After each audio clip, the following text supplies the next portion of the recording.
Morning, everybody. How's everybody doing? Good? Right on. All right. Welcome to Heart of Business, Thursday morning incubator. My name is Chris Stevens. Excited to introduce today's speaker, all right, because number one, he's a really good friend of mine. We met through Heart of Business, and we probably had known each other. We had met, but I just kind of was like, here's another financial dude, and he's going to give me a line of bullshit and sell me some out of the box, cookie cutter solution that works, and I'm not a rocket scientist, but being a visionary, it's a curse in the same way, because I always had a feeling in my gut to know that these big investment companies were not really leading you down a path to make you money. Just felt that. I had no proof. Okay. Just so you know, I had no proof, but I had a gut feeling till I met him. All right. And we started talking about silver is how we started. Then we got off onto crypto. And I'm like, man, we got a finance guy talking about physical gold and crypto? Really? Okay. What else you got? And then we start talking about the manipulation. We'll start talking about how stocks are manipulated, the money metals market is manipulated, and all this stuff. And we're like, wow. I'm like, dude, he opened my eyes. But I was also jacked because I'm like, here's a guy who understands what my goals are in life in investing. All right. So I don't know how many. I brought a few people over to you. I know that. At least 2 or 3 people, if I'm not mistaken, because I'm just like, you need to talk to this guy. So anyway, so that's a pretty good plug. He owns Christiansen Wealth Management. He cannot legally discuss certain things, okay? But he has opinions on things, all right? And whether you choose to listen to those opinions or not is completely up to you, all right? But anyway, I'm going to pass this right off to him because.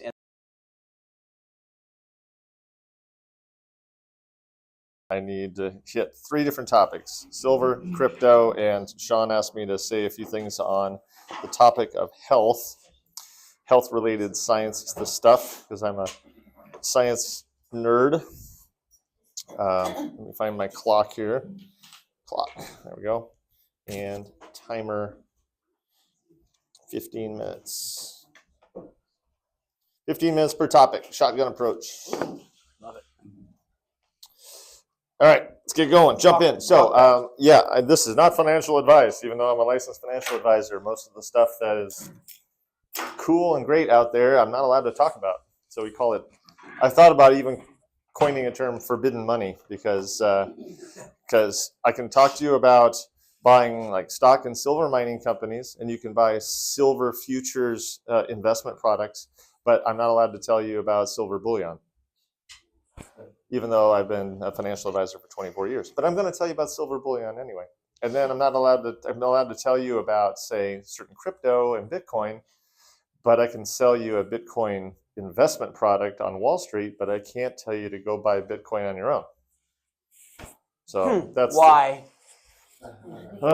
Just think that was rhetorical. That was just for everybody to start thinking why. I'm going to tell you how to buy Bitcoin anyway, because it's, and it's not just Bitcoin, it's the future. There's thousands of cryptos. It's like the crypto market is like a stock market, but we'll get to that in a second. We got 14 minutes to go. We're going to hit Bitcoin, silver real quick.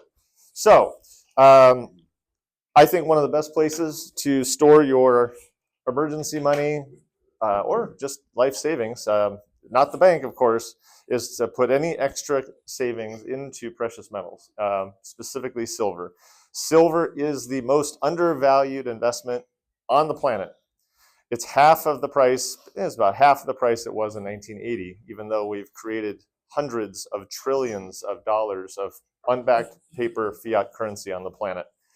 Gold was $265 in 1980, about. It was $265, I know, in 2000. So 24 years ago, gold was $2,000. Now it's $2,500. So gold's up 10 times. Silver was $465 in 2000, $4.65, and now it's at basically $30. Silver should be in the hundreds of dollars an ounce, because every single piece of electronics uses silver. Every solar panel uses silver. It's for the medical industry. Silver is antiviral, antimicrobial, the most reflective element on the periodic chart, the most electrically conductive element on the periodic chart. And right now, all of India and China are buying all of the silver that comes out of the ground right now on this planet just to stick it in the solar panels. And that means that there's none left over. So where's all the other silver coming from? Well, it's coming from reserves. It's coming from the COMEX, London Bullion Market Association and stuff.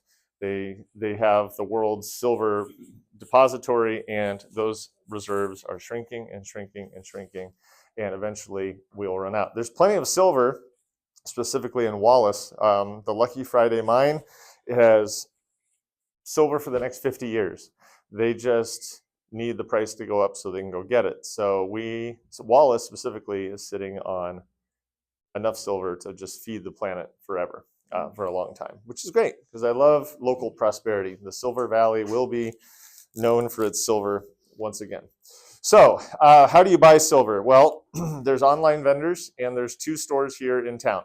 So if you want to buy some silver, and you just got to take a step in the door, and you have to, but it does help to know some of the lingo, which we'll get into real quick.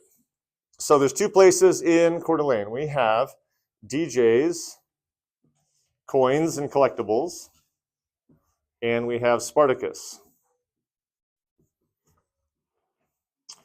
DJ's has the biggest selection.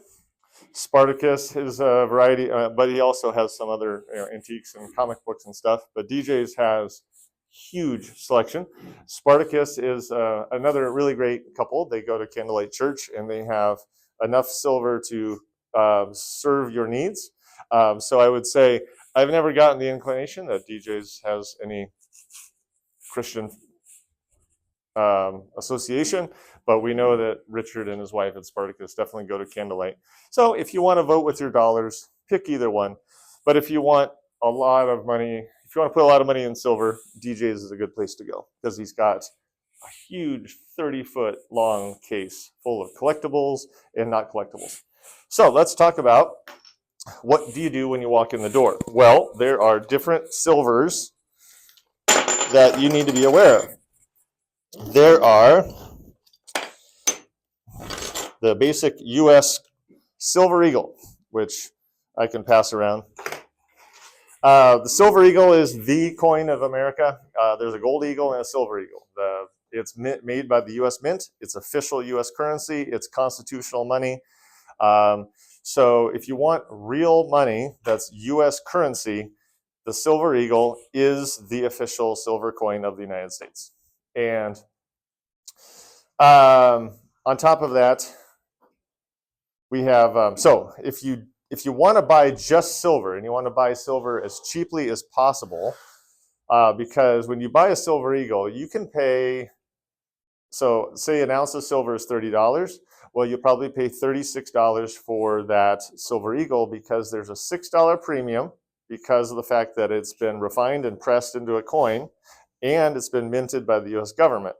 So we'll get into some lingo here in a second, a coin that's not made by the U.S. government, that's just made by Sunshine Mint up the road here, that's called a round.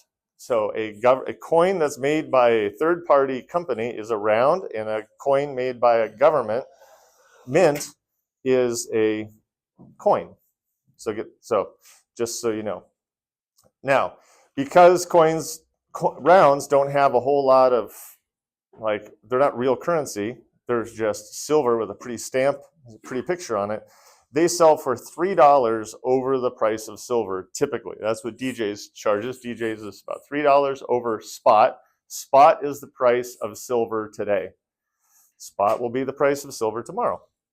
So DJ's charges $3 over spot, so a $30 ounce of silver is $33 for a round, but if you buy that Silver Eagle, you're going to pay $6 over spot. You're paying an extra $3 because it's minted by the U.S. government. So that's the difference between, so spots and rounds are just, if you want to just get your money out of worthless paper money and into silver for the most bang for the buck, the rounds are the way to go. So there's also other Idaho companies. What's the one that you get from Boise? What's the one? Money Metals. Money Metals in Boise. I hear the coin dealer in Spokane is the cheapest in the area. That's what I hear. I've bought a lot from sdbullion.com. I bought lots from SD Bullion just because it's really easy. It's like buying silver from Amazon. You just put it in your shopping cart, done, and then you get a box in the mail, and it's easy to buy while you're before bed. Quick, I'm going to buy 100 ounces of silver. It's usually what I'm thinking right before bed. So rounds, and so a round can be a round. It can be just like this. This is an SD Bullion round. It says SD Bullion on the back. It's got a pretty eagle on the front. It's just their own. It's not an eagle. It's just that's their logo. They just thought that would look nice. And so this is, say, $33 for this and $36 for the U.S. Silver Eagle. It doesn't matter what the shape is. This is a 1 ounce silver bar, and it could be the same. It's basically the same thing, just a different shape. So $33 for this, and you could technically call this a round even though it's a square or a rectangle. So it doesn't really matter what the shape is. If you just want to get your hands on some silver, then there you go. This is one of my favorites. This is one of my pride and joys. I found this on eBay, and you guys are going to love it. This is a Coeur d'Alene silver coin with the resort on the front. It's gorgeous. World's longest floating boardwalk on the back. I think it was a commemorative, must have been a commemorative for the Coeur d'Alene resort. A couple years ago, I found this one. I just had to have the Pac-Man coin. Isn't that fun? Yeah, a 1 ounce silver round in the shape of Pac-Man. That one's really cool.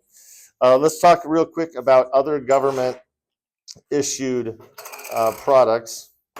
We have, here's another Coeur d'Alene one, but this was 1887 to 1987. It's a commemorative Coeur d'Alene coin. It's really, really cool. You can come see them afterward if you want. But we'll talk about the other government ones. So Canada makes the maple leaf. Absolutely beautiful coin. It kind of shares the same notoriety as the Silver Eagle just because it's Canadian mint. And these typically are $5 over spot just because it's Canadian and we're Americans. So they give us like $1 off because the less of a demand for the maple leaves, even though they're absolutely gorgeous. And then one of my favorite ones is the Britannia. And I can pass that around too if you want. The Britannia is made by Great Britain, UK, and that's theirs. The Vienna Philharmonic is another one. I've got a lot of those. So the key ones are the Australian kangaroo, which I think is this one. So Australia makes the kangaroo, the US makes the eagle, Canada makes the maple leaf, and then you've got the Britannias and Krugerrand. Mexico's got one. So how do you said you bought one on eBay. How do you know you're getting what you get? Buy from a reputable source. eBay, wow. They're not going to go counterfeit a bunch of Coeur d'Alene coins. They're just not. I'm just, because Yeah, no, you can't. But you can take them into a coin store and they can put it on a device and it can measure the metallic composition of it. They can measure like the magnetic field or some sort of electrical charge, and they could tell you. So either buy your own device to measure it or just take it into a coin store and say, is this real? That is the thing. You'll see all kinds of gimmicks online. Gold-plated Trump coin, only $9.99 or even cheaper, $5.99 or whatever. Anything that is priced like that is just gold-plated. It's just a piece of iron with gold plate or silver plate on it. So now we have 3 minutes left on the silver topic. See these dimes? There's a term called junk silver. When things get absolutely insane and like we have COVID or something like banking collapse and stuff, You might go to the coin store in a hurry and all the silver rounds and coins are gone. Well, look for the old dimes and nickels and quarters and half dollars and stuff like that. These are pre-1965 dimes. Before 1965, all of our dimes were 90% silver. Then the government said, we can't have the people owning real money. So they took away all of our silver from our coinage in 1965. And now a dime today is worth 10 cents. And these dimes are worth about $2.70. So the government confiscated your wealth by taking away silver out of your money. So your money is worthless after 1965 or 1965 till today. So this is called junk silver. Even though it's only called junk, then it's certainly not junk, but they just call it that because it's old money, it's not pretty, and it's not shiny. You can shine them if you want, but you can buy nickels, dimes, quarters, half dollars, whatever, and you're going to get it for this. This is the cheapest way possible to buy silver because it's only like $1.50 over spot. So you'll buy for $30 worth of dimes, you'll pay like $31.50, maybe $32 max. So that's even cheaper than a round, just because it's not pretty. But it's certainly good money.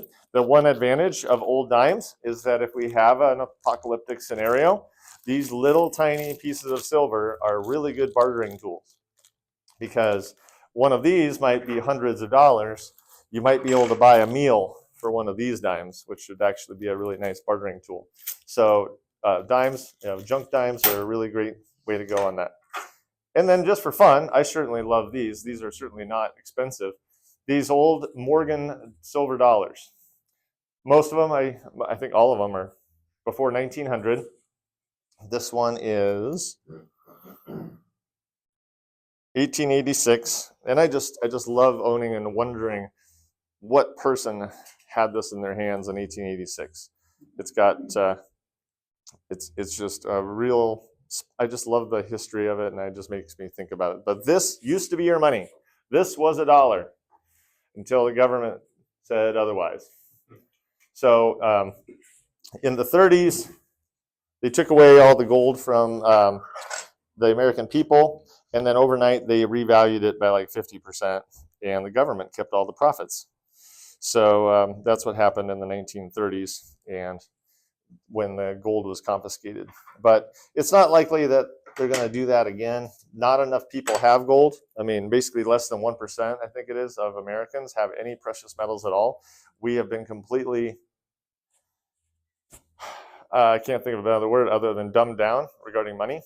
It's like, oh, here's your paper money and here's your worthless coins. Like, oh, great. And none of it has any value whatsoever. If you look at, I have a whole bunch of dollar bills, like $20 bills at home on my wall that say gold certificate on the bottom instead of Federal Reserve note. And I have a whole bunch that say silver certificate instead of Federal Reserve note. And they just kind of made the metal go away and they kept it all for themselves.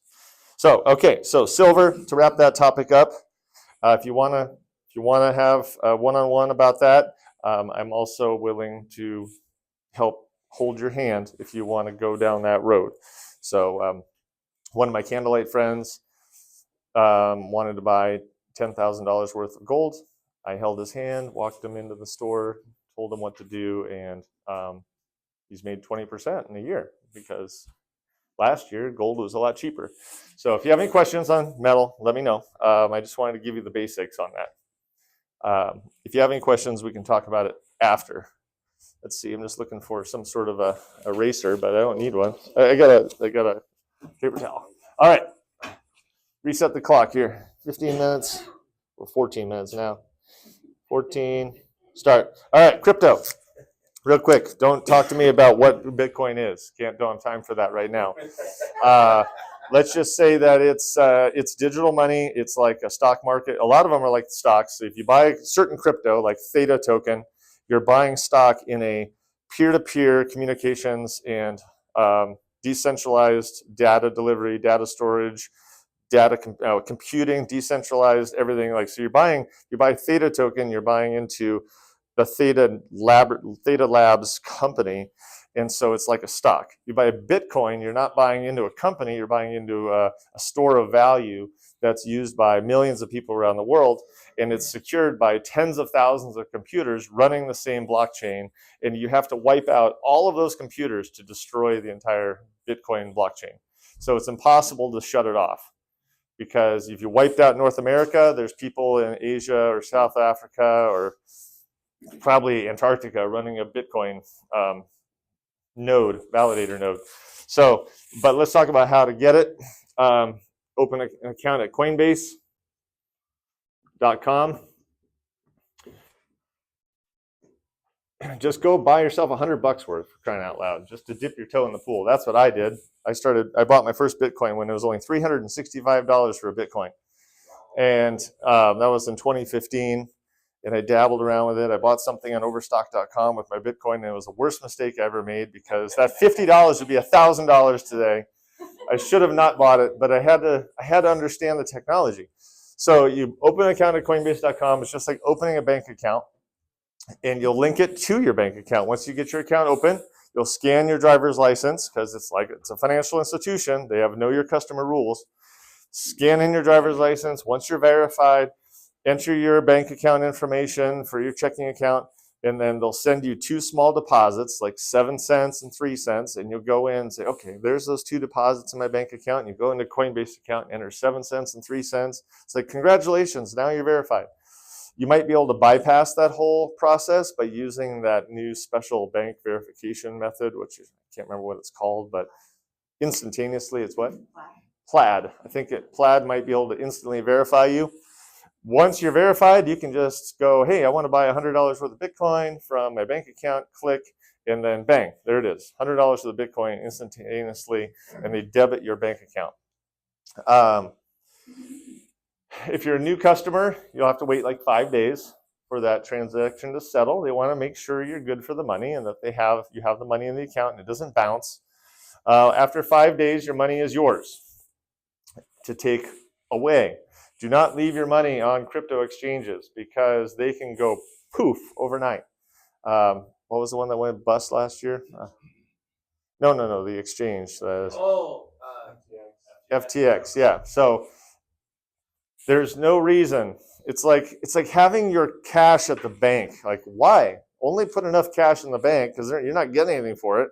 Why give them your money? So in the case of Coinbase, why have your crypto at Coinbase? So they can loan it out to people. Take your money from the bank, put it in your safe, put it in a metal, whatever, or take your crypto off of Coinbase and put it in your own wallet. And when I say wallet, the easiest one for a newbie to use, and absolutely fantastic wallet for everyone, is Exodus.com. It is super user friendly. So, and the nice thing about Exodus is they don't ask you for your name. They don't ask you for your phone number. They don't ask you for your social security number. That's why this is so special, is like, it's monetary freedom. Once you get it out of the banking system, monetary freedom. You don't need a social security number to have a silver coin. Unfortunately, you need to have a social security number to open up a Coinbase account, because it's a US corporation. But if somehow you were able to get crypto off of Coinbase through exchange, bartering, whatever, nobody would even know you have it. So it's completely free, monetary freedom. So at Exodus.com, you open that account, and you'll have an address for your Coinbase wallet, and you'll have an address for your Exodus account. And the addresses are really funky. They're like 18 digits. They're like 18 characters, like 0x517BTPQXR, whatever.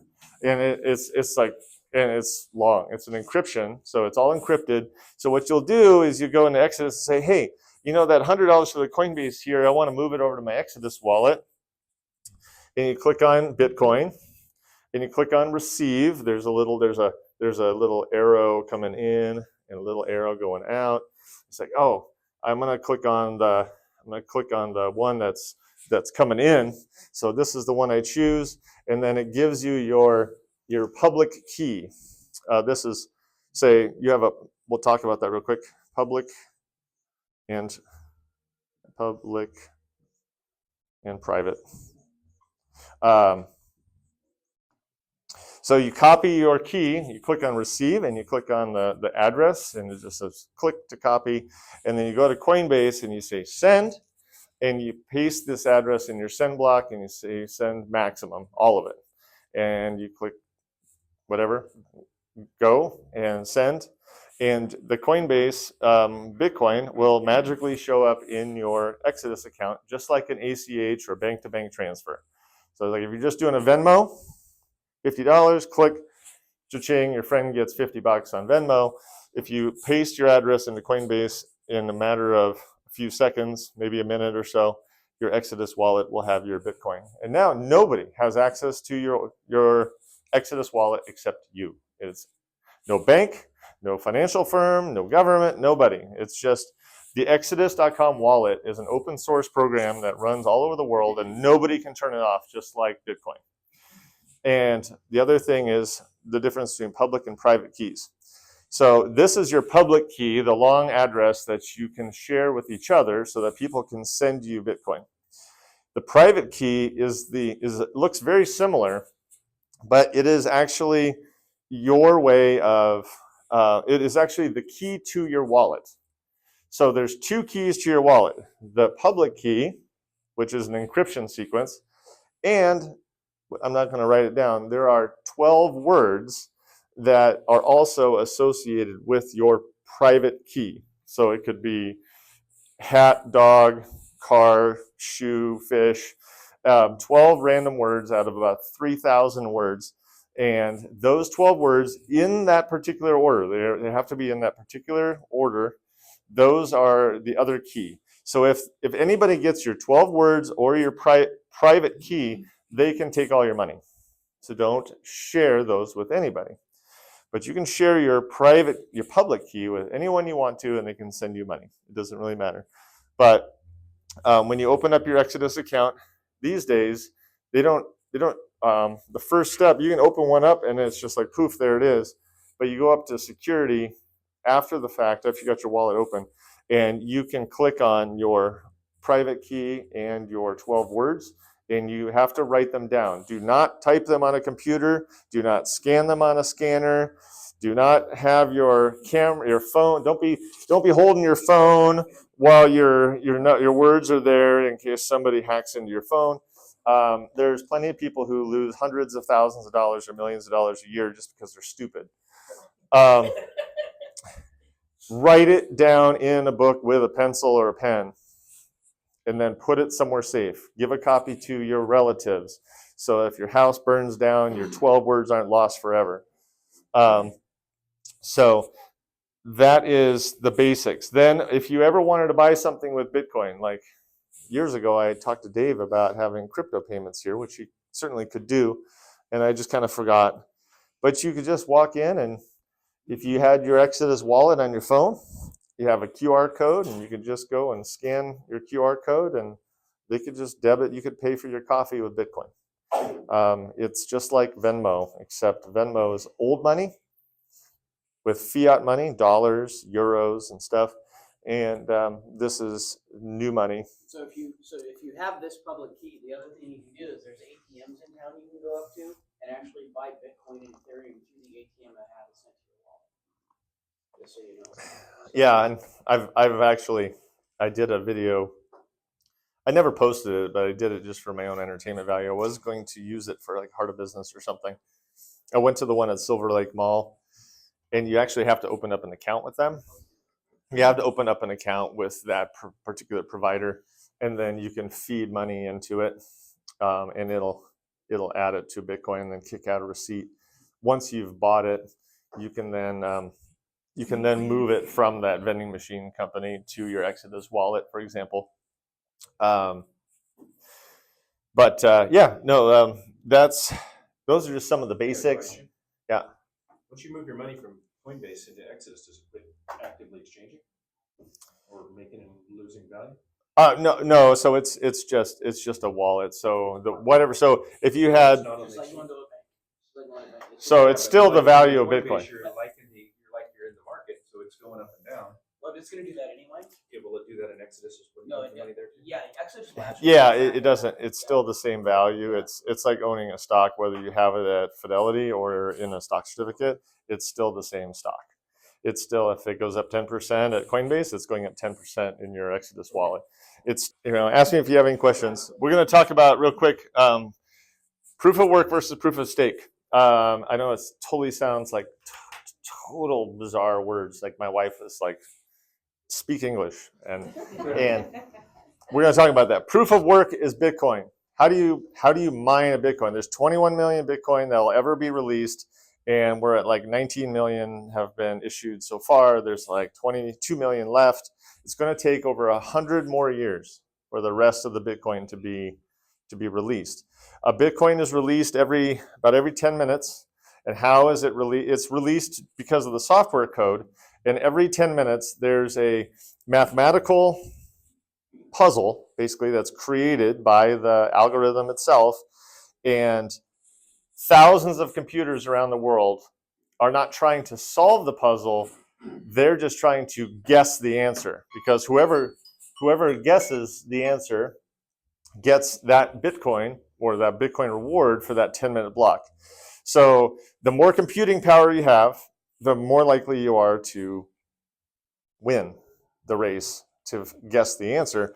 So proof of work means that you are working with a computer and spending vast resources of electricity to guess the answer of the next 10-minute block. And I'll explain that. So we'll come back to the word block in a second, and then we'll move on.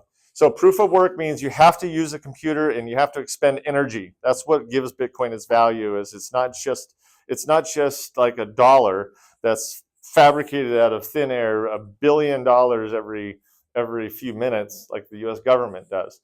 You have to be running actual hardware infrastructure, and there are companies that are partnered up with oil companies who are using undesirable off-gassing of natural gas, and instead of just burning it off, they're running it through a generator and using it to generate power to mine Bitcoin with it.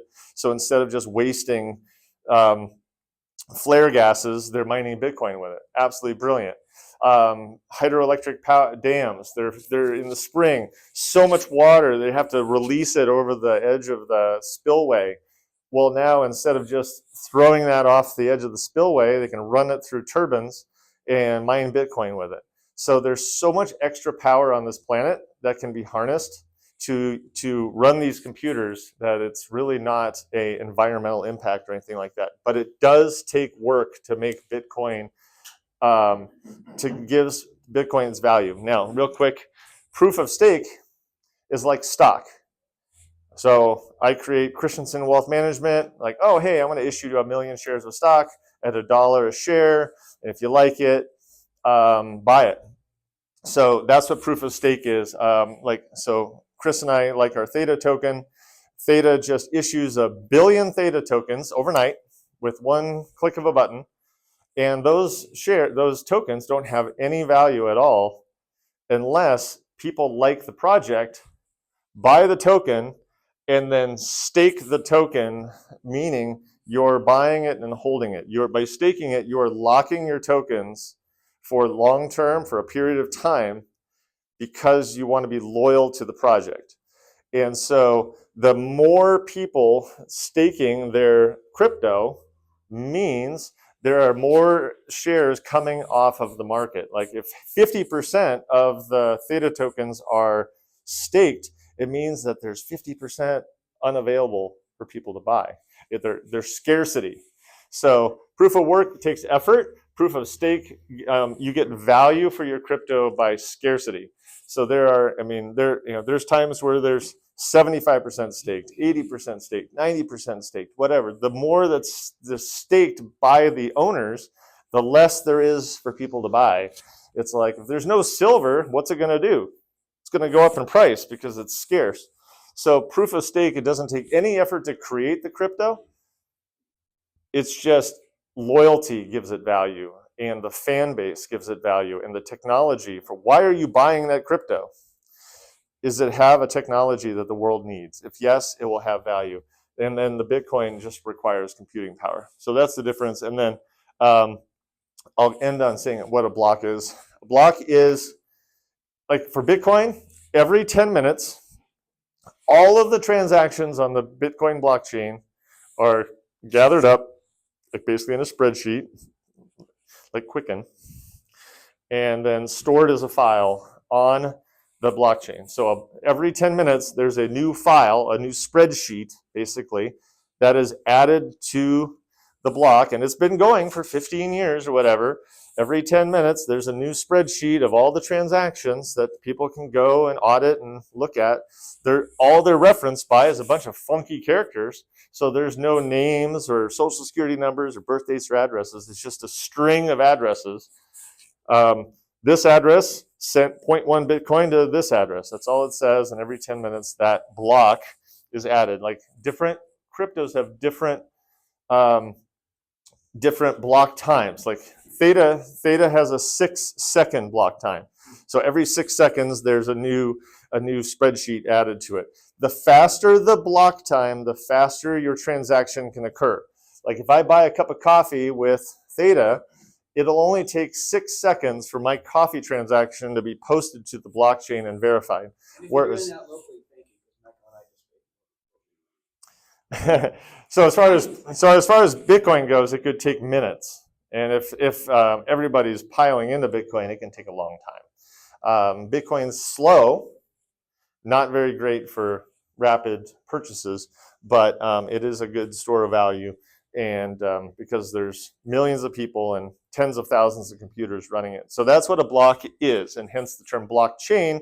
It's just, all it means is there's data stored on a file every few seconds or minutes, and it captures all of those transactions. Okay, so again, when do you want me to wrap up? 8:30? Yes. Okay, you got it. All right, Sean asked me to say a few things about health, and I'm excited to tell you that I threw together a little website yesterday. Last week, I came up with the idea of combining my obsession with wealth and health, and so I created a business entity named Wealthy and Healthy.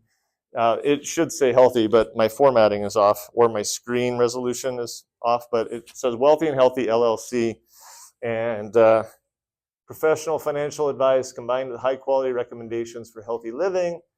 Been a financial advisor since 1999 and a natural health and wellness consultant since 2010 because my dad's cancer diagnosis, that's when I started my journey. And I want everybody to be their healthiest selves. And a lot of reasons why we're not healthy is because we just don't know any different. So along that same lines, I went out door knocking yesterday for the first time using both topics. I had more good conversations about health and disease than I did about investing. So that was interesting. I said, I'm a financial advisor and I'm a health coach. Is there anything I can do for you on the investment side? No, my husband and I just opened up a Vanguard account, blah, blah, blah. But one of my best friends just got a diagnosis of stage 4 cancer. Okay, I said, I have some things that I think I can help you with that. I'll send you some information. Give me your phone number, blah, blah, blah. And I sent them my first a video that I used when my dad was in the hospital. And so then I met someone else who has, the guy that just moved in right behind my house, he has early Parkinson's and blah, blah, blah.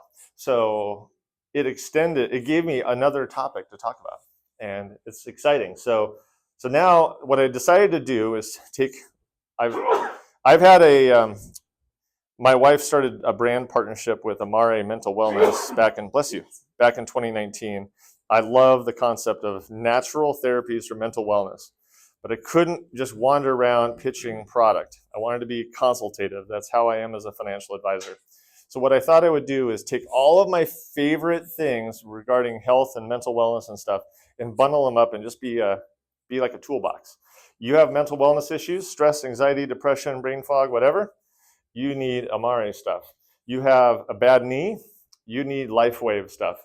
You have a nutritional problem, well, I thought Hal and I could team up and I could learn everything I need to learn about isogenics, that kind of stuff. So I'd just be a giant toolbox wrapped up under a wealthy and healthy wrapper. And that way I'm not just wandering around pitching one product, which seems a little myopic in my opinion. So we're going to take the next 5 minutes to do a quick shotgun on health. I don't even need the board. I'm just going to throw it at you. All right. Talk about metabolism. Your body will always prioritize sugar over everything else. So sugar causes inflammation, and sugar prevents pretty much everything good from happening in your body. So if you're obese, your body will always burn sugar and never fat. If you drink alcohol, your body, so second, after sugar comes like the nasty carbs, like flour. Use flour, for example. So on the glycemic index, you have sugar here, bad because your body's mitochondria love sugar. It's so easy to convert into ATP. ATP is the life force that keeps your body going. Your body converts sugar into ATP and ketones into ATP, which we'll get to in a second, but that is what keeps you alive. That is your energy source that your mitochondria in the cells produce. Sugar's number one. Everything flour related or similar to flour is easily converted into sugar. So basically, think of bread as sugar. Sugar is sugar, bread is sugar, spaghetti is sugar, macaroni is sugar, everything is sugar, and all of it will get the highest priority when it comes to burning before anything fat related in your life. The other thing is the alcohol. So when you drink alcohol, your liver will basically will switch whatever it's doing, turn off whatever it's doing, and it will begin neutralizing the alcohol. So if you've been to the gym today and you've eaten really healthy and then you drink a bottle of wine or a few beers before bed and you go to bed, your body's most of your fat is burned while you're sleeping. And if you drink alcohol in the evening, your liver is what's responsible for burning fat. And if you drink alcohol at night, your body is going to shut off all fat burning operations and just focus on the processing and elimination of the alcohol. So, and the same goes for sugar. If you have dessert at night, alcohol at night, you can just kiss fat burning goodbye while you're sleeping. And so beer and chocolate in the morning before work. that's not too shabby. Yeah. So carbs are okay, but not the flour carbs, not the bread carbs. The only carbs that are okay are the vegetable carbs. The vegetables have carbs, but they don't count toward carbs. And so in order to lose fat, only 15% of fat loss activities are due to exercise. 85% of fat loss activities are food. So you could be exercising, and then you finish exercising, and you go eat a big lunch or a big dinner that's full of, whether you have bread or lasagna or something like that. You just wiped out everything. So 85% of fat burning activities is food. You don't even have to exercise to lose weight as long as you're eating the right foods and not eating sugar or alcohol before bed. Almost all of the fat burning activities are done while you're sleeping. So it's key to get your blood sugars as low as possible. And once your blood sugars, not blood sugars, but get all of the extra glucose out of your body, and then your body will switch into fat burning mode. I got about 1 minute. So we're going to talk really fast about two cool terms that you may have never heard of before, but are key to know. Insulin is when you eat sugar or carbs, your pancreas creates insulin, and because it doesn't want the sugar in the bloodstream. We got to get that out of there. So sugar is a toxin for the most part, and we got to get it out of the bloodstream if your blood sugars are too high, and we need to put it in the muscle. We need to put it in, and so it produces the insulin, and and the insulin tells the cells, let in the sugar, we got to get it out of the blood. And after a while, after decades of abuse, your cells in your body finally say, no more sugar. We've had enough of you. And so at that point, you have insulin resistance, and your body will store all of your sugar as fat. So how do you get rid of it? Well, there's the other. It's like the spy versus spy. You got the good spy and the bad spy. You young people don't even know what spy versus spy is. You've got Austin Powers and Dr. Evil here. Insulin is Dr. Evil, and then glucagon is the polar opposite. Glucagon is Austin Powers. Glucagon is the friendly hormone that you want to burn fat. So when your insulin levels are low and you have very little sugar and carbs in your body, your liver is free to do good things. And so the pancreas creates insulin, which makes you fat, and the liver creates glucagon, which is the polar opposite, and glucagon tells all of your cells to release fat into the bloodstream and start burning it for fuel. So if you're eating sugar and eating carbs, no glucagon, all insulin. You have to get the insulin to zero, and you got to get the glucagon up. And the only way to do it is through proper eating and behavior. And prior to 2 years ago, I didn't even know the term glucagon, but it is so cool that you have these two hormones.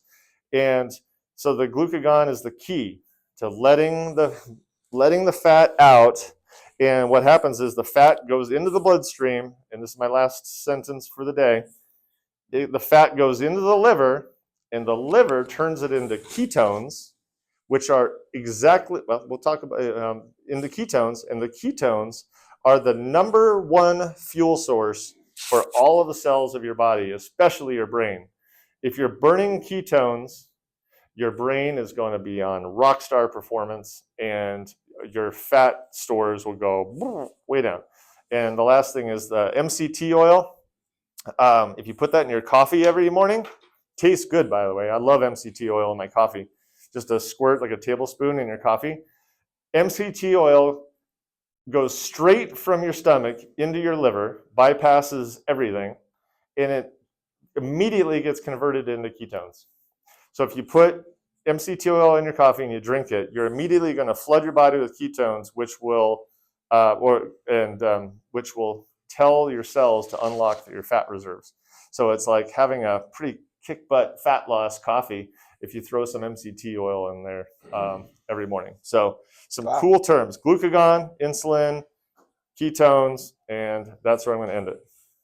Two things. The oil, can you put that in water as well, or is it really just absorbed in the coffee? Yeah, no, you can do it. So I sometimes, just if I forget, sometimes I'll just take a spoonful of MCT oil and it's good for your gums and your teeth too. So coconut oil, you can mix it around, and it's really good for your gums and your oral health. And in coconut oil is MCT oil. But what MCT oil is, because it's a clear liquid, it's just coconut oil, but all the thicker solids have been moved out of it. So MCT oil is in coconut oil. MCT oil is coconut oil, but it's the thinner, non-solid version of it. So you can just, like, sometimes if I'm running around, I'll just take the MCT oil bottle and I'll just squirt it in my mouth because it'll immediately go into my liver and kick out ketones, which is the number one fuel source for your brain. Your brain malfunctions on sugar. Your brain performs like Superman on ketones. Here's my last question. Is there a podcast, an audiobook, or a old-fashioned paper book that you recommend as you've been going through this journey? Is there something that people today were to say, I want to start exploring this? Is there a podcast or an audio or something you would say was a huge one for you? Yeah, you can come see me afterwards, but here's my three books that I think would be amazing. The Mind-Gut Connection by Emmer and Mayer, Mayer. Mind-Gut Connection. I listened to that on audiobook driving from Colorado to Coeur d'Alene, and I listened to it nonstop because it blew my mind. I was so excited I didn't want to turn it off. It taught me so much about my body I never knew before. And then last year I listened to The Obesity Code, which is excellent. talks about if you do a 7-day fast, which I've only gotten up to 3, but 7 days, you will be like so amazingly performing. Your brain is going to be on, the 7th day is insane. I look forward to someday being able to go without distractions and have 7 days where I can try that. I don't remember right now, but the obesity code, and then the third one, which I'm working on right now, which is also excellent, is the glucose revolution. So those are just 3 of the really good ones that are life-changing and teach you all about your body and metabolism and hormones and all that stuff. But I'm going to be doing more YouTube videos. So now that I've created this wealthy and healthy concept, I feel like it's a good avenue for me to kind of share some of my knowledge on YouTube and send out some stuff. So, And just so you know, Dr. Christiansen accepts silver as payment. But yeah, if you want to, Thanks, Michael. If you want to chat about any of these topics, just let me know. Awesome. Thank you And, very much. Did you guys all learn something? Oh, yeah. Right on. Cool. Yeah, I think.